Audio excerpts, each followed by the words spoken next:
Rete 2000 Web vi invita all'ascolto di Autori e letture, uno spazio di informazione culturale con interviste e approfondimenti letterari sugli autori delle edizioni 03. Presenta Gianfranco Iovino. Noi torniamo in trasmissione, torniamo in sala con Gianfranco Iovino, a cui diamo il benvenuto perché Buongiorno a tutti. Buongiorno Gianfranco, bentornato nello studio. Siamo con edizione 03 e con gli autori. Oggi in presenza anche di un nuovo tecnico che salutiamo, diamo il benvenuto ad Alessandro. Siamo invece con un autore di edizione 03 che lascio a te il compito di presentare. Grazie. Allora, eccoci qua nel nostro appuntamento quindicinale con la cultura, grazie a Edizioni 03 e a Rete 2000 Web, il nostro spazio autori e letture. Oggi abbiamo Federico Carbonini, che è un perito meccanico di Cerea, diplomato capotecnico, con una passione particolare per la storicità delle stazioni ferroviarie. E lui, quando scoprì nel 2012 che nella frazione di Cerea, a Selogna, c'era un rudere di una vecchia stazione, ha iniziato la sua ricerca, che lo ha poi portato alla realizzazione del libro Binari a Cologna Veneta. Oggi Federico Carbonini è qui con noi e noi partiamo subito col presentarvelo con la più logica delle domande, chiedendo proprio all'autore di presentarsi e dirci chi è Federico. Grazie, buongiorno a tutti. Buongiorno a tutti. Sì, buongiorno Federico, benvenuto. Grazie ancora. Ho appunto 30 anni, sono di Celea e la mia passione è appunto lo studio delle vecchie strade ferrate, quindi le vecchie ferrovie, le vecchie tranvie ora dismesse. E io cerco sempre di raccogliere tutte quelle che sono le storie un po' nascoste, inascoltate, diciamo, perché comunque le reputo fondamentali per l'arricchimento del patrimonio culturale locale. Io parto sempre dai documenti certi, perché le testimonianze spesso col passare degli anni tendono un po' a modificare e quindi ritengo appunto cruciale la ricerca di documentazione concreta. Bene, per cui adesso entriamo più nel merito di questo volume. Da oltre 10 anni è impegnato nella ricerca storica vera e propria delle linee ferroviarie locali, ora non più attive, per cui dismesse, ma la domanda è inevitabile perché è curiosa la sua ricerca, ma dove nasce questa sua passione? Allora, questa passione nasce per puro caso, nasce appunto da quando ho scoperto che in una frazione del mio comune c'è questa stazione abbandonata e allora ho iniziato a incuriosirmi cercando di capire perché ci sono delle ferrovie appunto dismesse, non più utilizzate, nato proprio per puro caso, una pura curiosità così, per passione, ecco. Una passione che comunque è particolare, perché non è fatta soltanto di collezioniamo qualcosa, che è fatto di studio, di storicità, di attenzione, giusto? Sì, in realtà io non ho fatto collezionismo di modellini ferroviari, per esempio, come fanno in molti, o anche di oggettistica. Io mi sono concentrato più che altro sull'aspetto storico. Sull'aspetto storico, e allora è giusto che inizi a presentarci il suo volume. Binari a Cologna Veneta. Sì, allora, Binari a Cologna Veneta parla delle due infrastrutture su binario che hanno interessato il comune di Cologna Veneta storicamente, quindi l'ex ferrovia Ostiglia-Treviso e l'ex tranvia San Bonifacio-Nigo Cologna Veneta. Due linee che sì, erano completamente diverse sia dal punto di vista tecnico che storico, però entrambe sono state fondamentali per lo sviluppo economico e anche demografico appunto di Cologna Veneta. Spogliandolo, come sta facendo Antonella, ci si imbatte in tante foto, documenti, anche esclusivi, ma quanto tempo ha portato via una realizzazione del genere?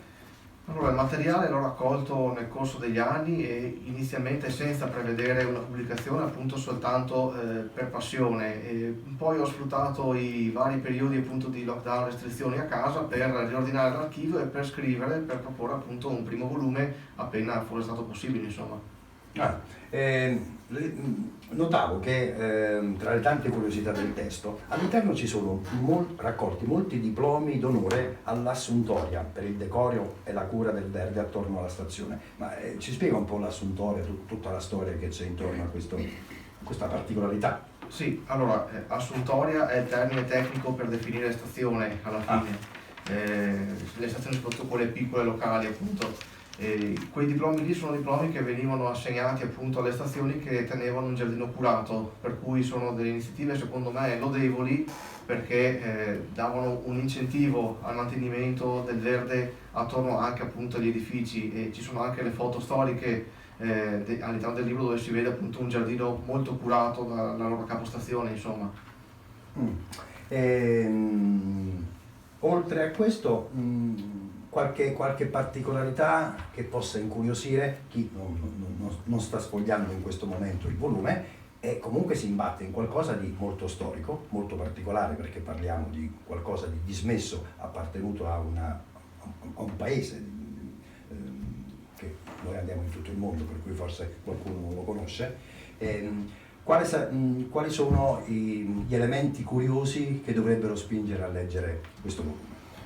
Allora, c'è un importante capitolo iniziale dedicato all'inaugurazione della ferrovia Ostiglia-Treviso, dove si evince appunto l'importanza che aveva per il territorio, quanto era sentita questa linea sia da documenti che da foto.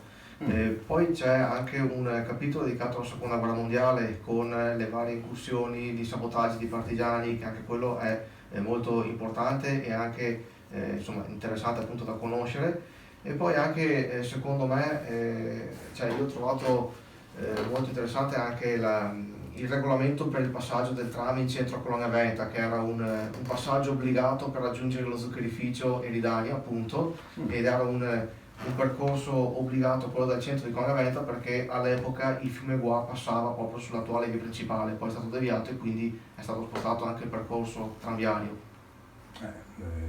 Quanta storia, Antonella? Ce n'è tantissima. Vedo una delle pagine che mi salta all'occhio, perché è un documento, la fotocopia di un documento importante dell'8 aprile del 1925, che racconta di atti del Ministero delle Comunicazioni e dei Lavori Pubblici a firma del Ministro delle Comunicazioni, tale Ciano.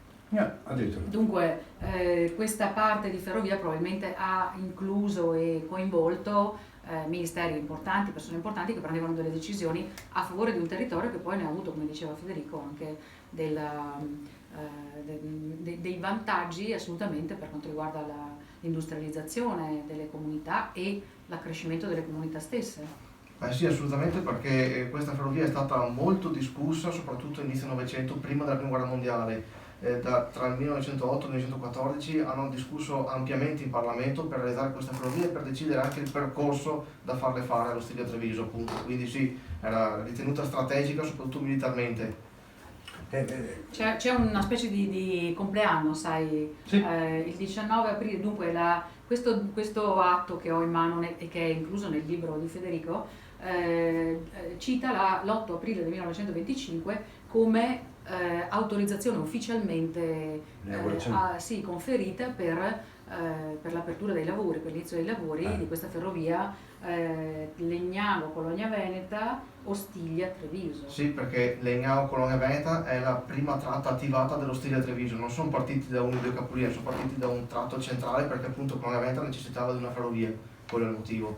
E dopo hanno collegato con il resto delle tratte. Da Colonia Veneta verso Treviso, da Legnano verso Ostiglia. Cioè. Però insomma da poco ci sarà quasi un centenario, tra qualche anno, della tratta ferroviaria di cui Federico parla nel libro. Federico, ma adesso andiamo, partendo da questa sua ricerca, andiamo ad oggi.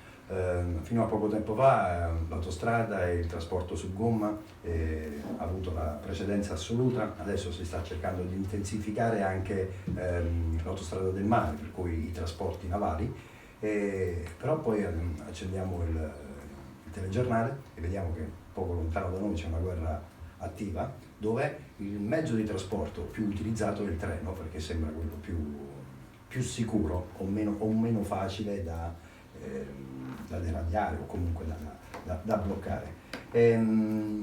Oggi, secondo lei, da questa ricerca, il treno, per cui quello che è stato inventato non so quando, adesso Antonio ci fa la ricerca, si può ritornare, secondo lei, all'amore di questo, credo sia il secondo mezzo di trasporto dopo la carrozza, no? Quello che è stato più utilizzato?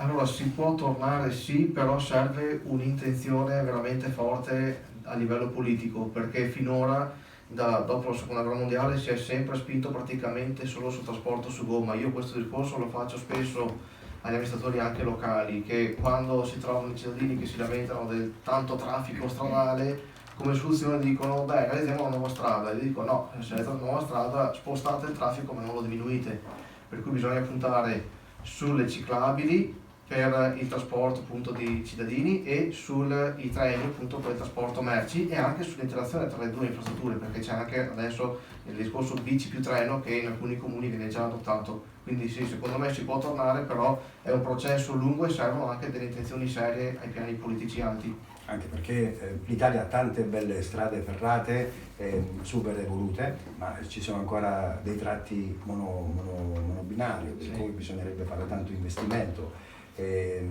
Io, mentre che Antonella ormai è pronta per dirci qualcosa sulla nascita dell'invenzione del treno.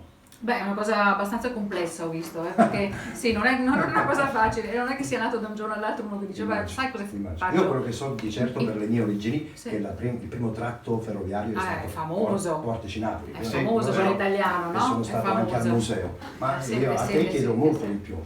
Beh, noi attraverso i nostri potenti mezzi, come vedete, sono ricorso un po' alle notizie storiche, e la prima locomotiva a vapore, che appunto viene definito veicolo ferroviario, che fu destinato con vagoni, merci e carrozze passeggeri, fu inventata da un pool di tecnici tra cui Richard Trevithick e poi George Stephenson. All'inizio del XIX secolo venne introdotta questa locomotiva a vapore che passò, rivoluzionò il sistema dei trasporti dalla strada con gli animali alla rotaia e con una trazione attraverso motore a vapore, insomma una cosa abbastanza complicata e datata. Articolata.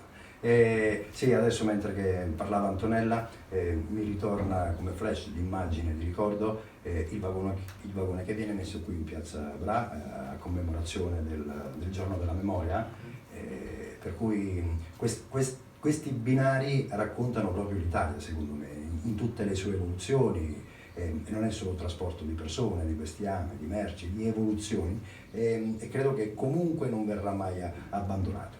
Io direi, hai qualcosa da aggiungere? No, ho trovato interessante questa cosa che racconta che comparve comunque per le prime comparse una piccolissima, metti una carrozza quasi a vapore con un motore appunto spinto dal vapore, comparve agli inizi dell'Ottocento in Inghilterra, che sostituì il cavallo meccanico, divenne il cavallo meccanico. Sì, infatti l'evoluzione è stata questa, la carrozza, il treno, la nave e poi le quattro ruote. Un po' di musica e poi torniamo con Federico qui con il nostro programma di cultura. Torniamo. Adesso l'applauso finale del brano precedente, torniamo in studio, abbiamo con noi Federico Carbonini che ci sta presentando il suo volume Binari a Cologna Veneta. Ritorniamo sull'argomento, ritorniamo sull'entità storica del periodo e chiedo a Federico, addentriamoci un pochettino anche nel tessuto sociale e industriale di quel tempo, di Cologna Veneta, perché credo che lì c'era lo stabilimento dello zuccherificio Eridiana, giusto?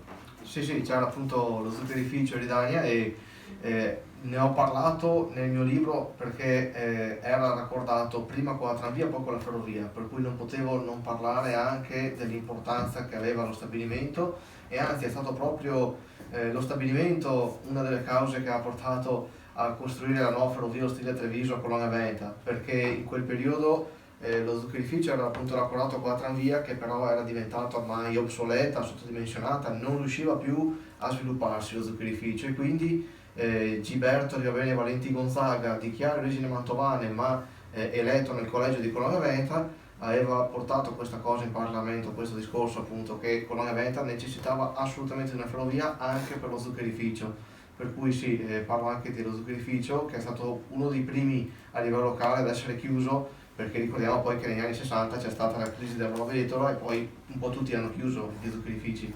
Ma adesso c'è ancora questa Eridana? Eridania. Fatti venire in mente lo zucchero, i pacchi di zucchero che abbiamo a casa. No, sembrerebbe che non c'è più. No, non c'è più lo stabilimento, non è più là.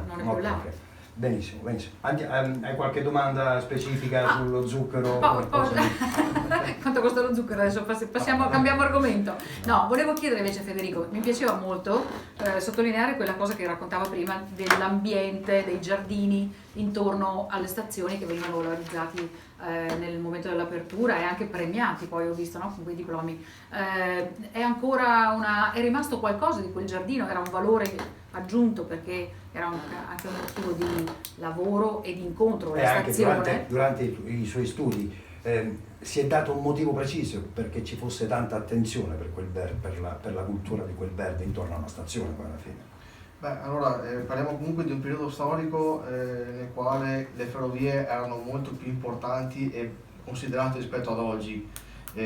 Oggi quel giardino lì, per esempio di Colonna Veneta, sì, esiste ancora, ma è in totale abbandono come l'edificio, insomma non c'è più nessuno che l'abita, per cui è tutta l'area abbandonata alla fine.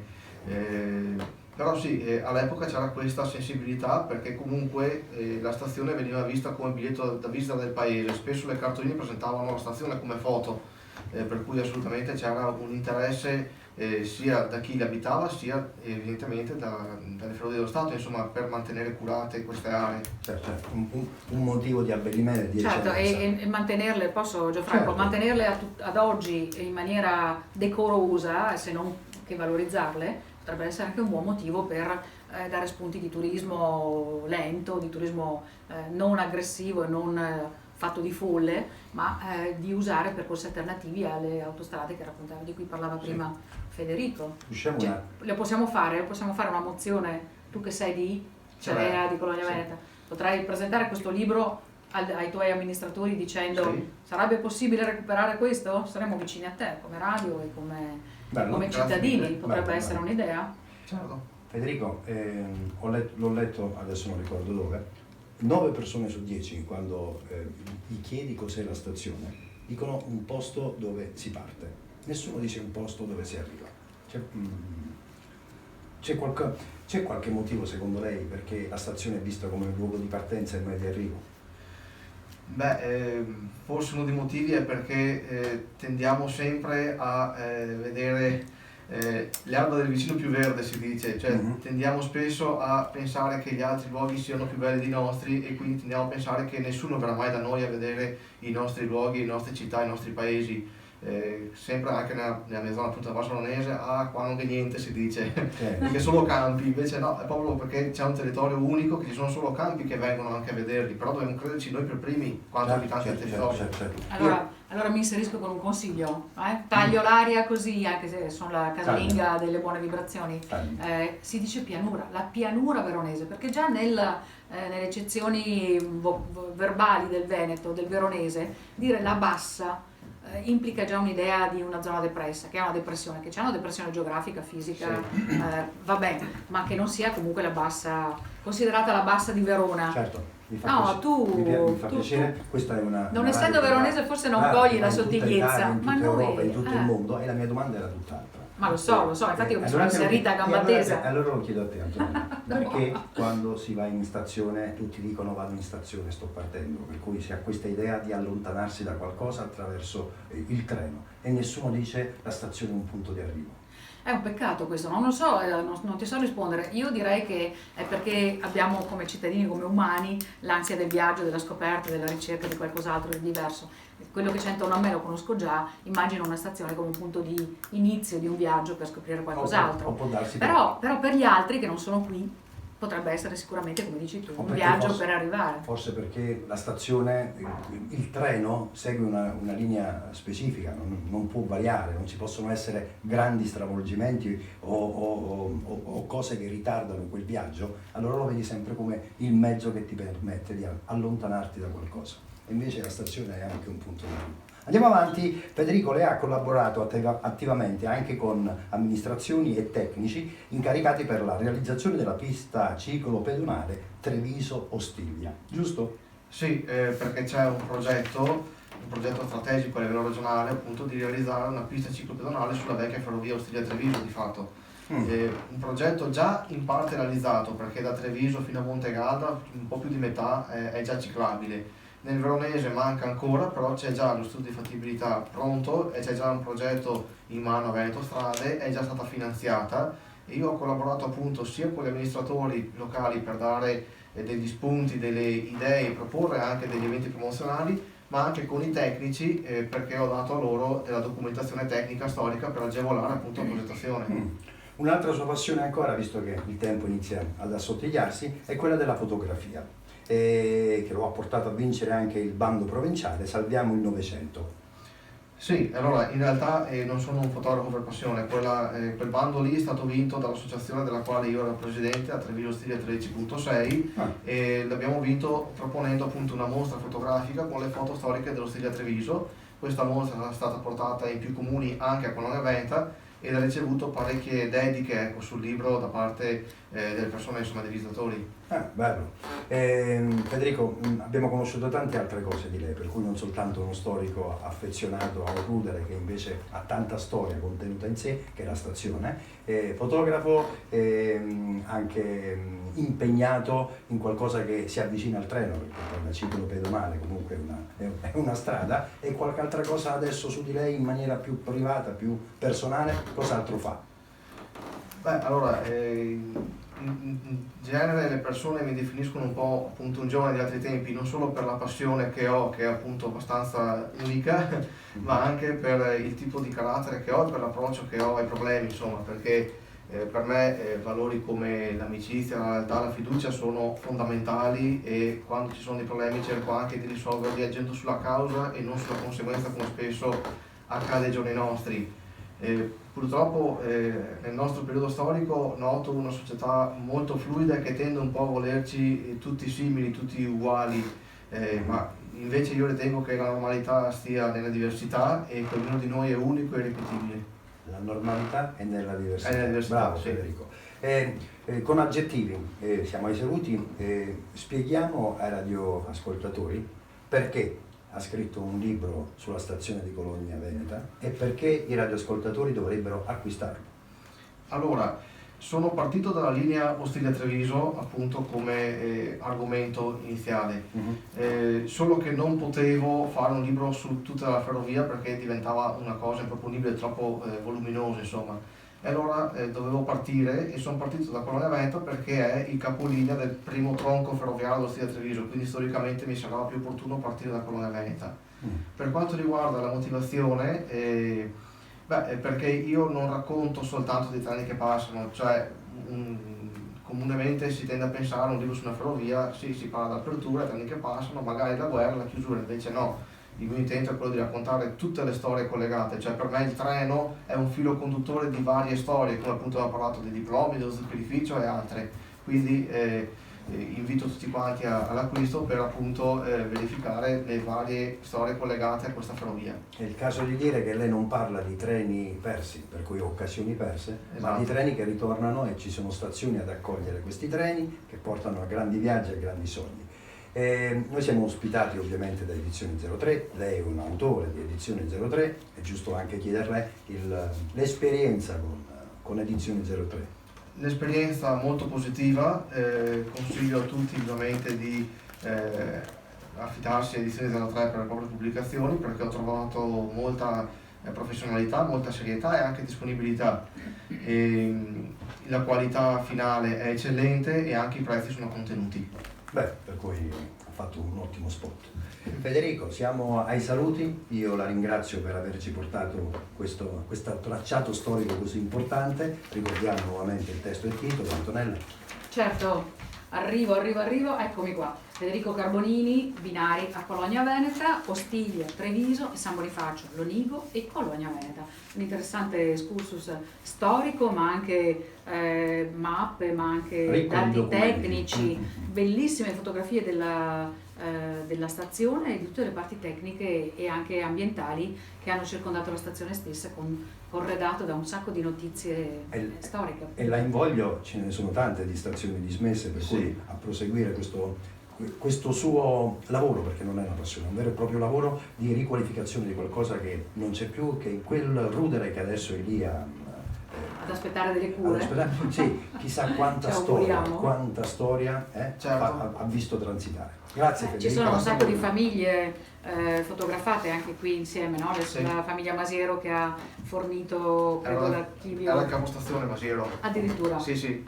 E dunque vedo un sacco di foto della famiglia, delle signore, perché non si tratta solo di coinvolgere gli uomini e le parti tecniche, dunque, ma anche le famiglie. Il capostazione abitava in stazione. Sì, abitava in stazione. E dunque la famiglia che era lì, la signora viene fotografata tra i binari, sui vagoni, nei vagoni, tra i vagoni, con le macchine, con i cani, con i figli e i parenti, però insomma la storia di questa famiglia Masiero è diventata anche in parte la storia della stazione. Sì, certo. Ed è veramente interessante raccontare pezzi di storia della nostra provincia, della nostra pianura, così Federico mi guarda come un panda, ma insomma più o meno lo sono, per dire che la nostra pianura ha dei tesori da riscoprire e speriamo anche da rivalorizzare come dicevamo prima. E si impegni a far mettere dal comune una targa alla famiglia Masiero, sì, c'è stata davvero depositaria di così tanta traffico. Di così tanta Traffico storia. fuori. Sì.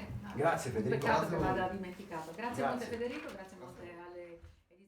Avete ascoltato Autori e letture, una produzione di Rete 2000 Web in collaborazione con Edizioni 03.